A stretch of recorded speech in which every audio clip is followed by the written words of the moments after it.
İnsanlar ekonomik düşüncenin kökenlerinden bahsettiğinde genellikle aynı isimlere gider. Adam Smith, Karl Marx, bazen de biraz daha geriye gidip Aristoteles. Ama tarihin tozlu sayfalarında, Batı anlatılarında neredeyse hiç yer bulamayan bir isim vardır.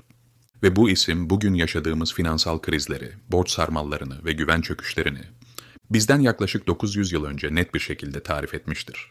O isim Ebu Hamid el-Gazali.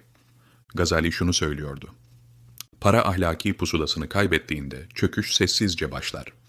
Ve bugün yaşadığımız dünyaya baktığımızda bu cümle rahatsız edici derecede tanıdık geliyor. Gücün tarihi, gerçek görünenin çok ötesindedir. Gazali'yi anlamak için önce onun yaşadığı dünyayı hayal etmek gerekir. Takvimler yaklaşık 1100 yılını gösteriyor. Avrupa parçalanmış, yoksul ve siyasi olarak zayıf. Roma'nın mirası çoktan dağılmış, şehirler küçülmüş, ticaret sınırlı. Ama aynı dönemde İslam dünyası, İspanya'daki Endülüs'ten İran'a kadar uzanan dev bir coğrafyada, ticaretin, bilimin ve zenginliğin merkezinde yer alıyor. Bağdat, Şam, Kahire. Bu şehirler sadece kültürel merkezler değil, aynı zamanda finansal güç merkezleri.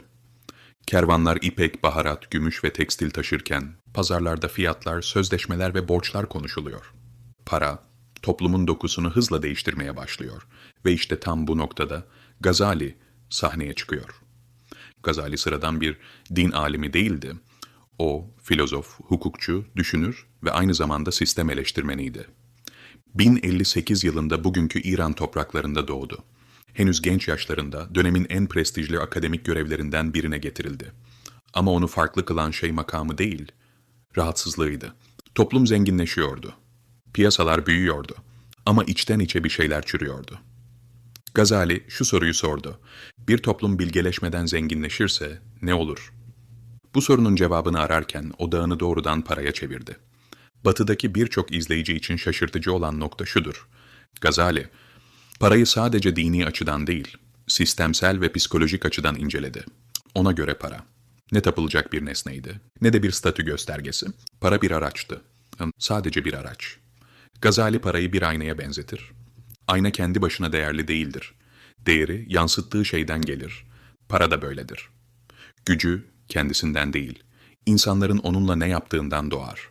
Ve bu noktadan sonra çok kritik bir tespit yapar: dolaşmayan para ölü paradır. Gazali'ye göre sandıklarda biriken, gizlenen, saklanan para sadece faydasız değil, toplumsal olarak zararlıdır. Çünkü para dolaşmadığında işçiye gitmez, ticareti beslemez, aileleri ayakta tutmaz, ekonominin kan dolaşımı donar. Bugün servet eşitsizliği dediğimiz şeyin 1000 yıl önceki karşılığı tam olarak buydu. Gazali'nin eleştirisi kişisel açgözlülükten ibaret değildi. Bu, sistemin bozulmasına dair bir uyarıydı. Zenginler parayı kilitlediğinde, yoksulluk gerçek bir kıtlık yüzünden değil, dolaşımın kesilmesi yüzünden oluşur. Bu bizi bir sonraki büyük fikrine götürür. Spekülasyon güveni yok eder. Gazali, fiyatlarla oynayan, krizleri fırsata çeviren, yapay kıtlık yaratan tüccarlara karşı son derece sertti. Onun gözünde bu, zeka değil, ahlaki çürümeydi. Bir yerde şöyle der: başkalarının sıkıntısından kazanç sağlayan, bozulmadan kazanç sağlar. Ve bozulma Gazali'ye göre bulaşıcıdır. Bir kez başladığında pazarlara, kurumlara ve en sonunda tüm topluma yayılır. Bugün finansal balonları, kriz vurgunculuğunu, predatory lending dediğimiz sistemleri düşündüğümüzde bu satırlar neredeyse ürkütücüdür. Ama Gazali ticaret düşmanı değildi. Aksine ticareti savunuyordu. Piyasaların doğal ve gerekli olduğuna inanıyordu. Kazancın kötü olmadığını düşünüyordu. Onun karşı çıktığı şey şuydu: hile, yalan, eksik tartı, kusur gizleme, bilgi manipülasyonu.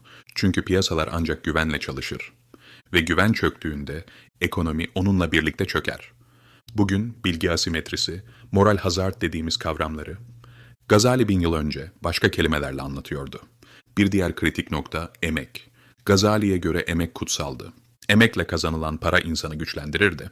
Ama manipülasyonla, sömürüyle elde edilen servet insanı ve toplumu çürütürdü.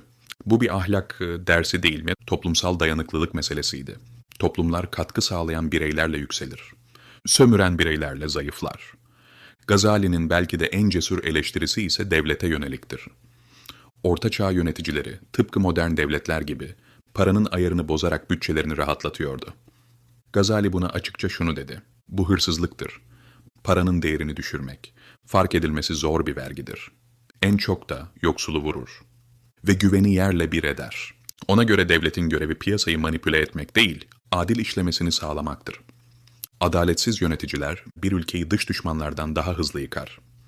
Gazali şunu çok iyi görmüştü. Tepedeki yozlaşma aşağıya doğru akar. Yönetici halkı aldatırsa tüccar müşteriyi aldatır, kurumlar bozulursa bireyler de sorumluluk hissetmez. Sonuç, genel bir güven çöküşü. Ve işte onun en sert cümlesi. Bir toplum yoksullukla yaşayabilir ama yozlaşmayla yaşayamaz. Ekonomik çöküş, para bittiği için olmaz. Güven bittiği için olur. Gazali, para sistemlerinin aslında bir inanç sistemi olduğunu anlamıştı. İnsanlar paraya güvenmezse, o para sadece metal ya da kağıttır.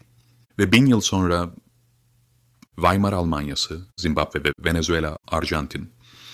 Aynı hikaye tekrar tekrar yaşandı. Gazali insan doğasını çok iyi tanıyordu. İnsan korkudan biriktirir. Açgözlülükle spekülasyon yapar. Yakalanmayacağını düşündüğünde hileye başvurur. Ve toplumda sömürü normalleştiği anda çöküş zaten başlamıştır. Bu yüzden şunu söyler.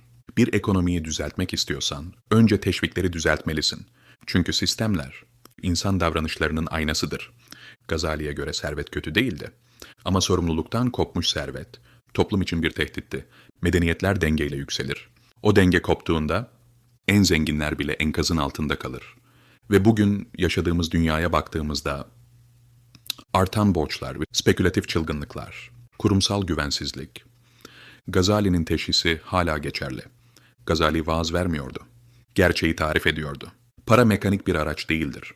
O ahlaki bir ekosistemdir. Ve o ekosistem çöktüğünde finansal sistem de çöker. İşte bu yüzden Gazali bugün hala önemlidir. Bu sadece tarih değil, bu bir hayatta kalma kılavuzu. Çünkü tarih birebir tekrar etmez. Ama onu anlamazsan aynı şekilde ezer. Eğer bu video sana yeni bir bakış açısı kazandırdıysa abone olmayı unutma.